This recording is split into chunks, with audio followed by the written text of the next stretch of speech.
All right, number 2 asks us to simplify this expression, secant x times cotangent x minus sine x.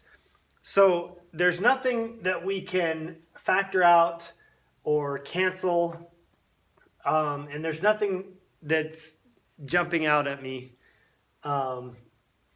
in terms of our identities. So let's go to our first go-to strategy, which is to turn everything into sine and cosine, to express all of these trig functions in terms of sine or cosine.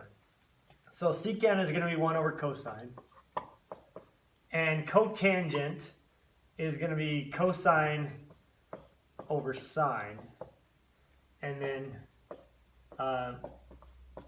minus sine x. So now we should see that we're multiplying these two together. We got a cosine in the denominator. We've got a cosine here in the numerator. So those are going to divide to 1. And so the cosine will just go away. And we're left with 1 over sine minus sine. Now our second strategy that we want to use here is we want to combine those fractions. So we've got 1 over sine minus sine over 1. And we want to get a common denominator so that we can subtract these fractions. So the common denominator is going to be sine of x. So in order to get a sine x over in the denominator here, we need to multiply by sine of x. But if we multiply in the denominator, we also have to multiply the numerator by sine of x.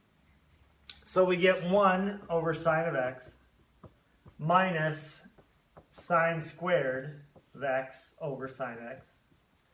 Now we have that common denominator, so we can combine these two together by subtracting the denominators, or subtracting the numerators and keeping the denominator the same.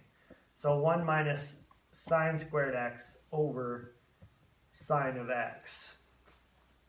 All right, now 1 minus sine squared x is going to be cosine squared x.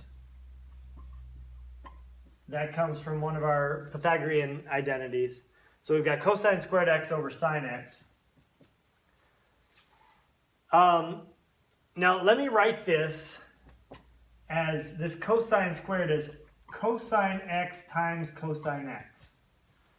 That's what cosine squared x means, is we're multiplying cosine times itself.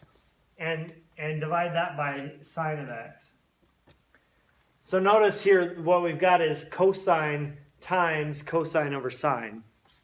So we can write this as cosine of x times the cotangent of x.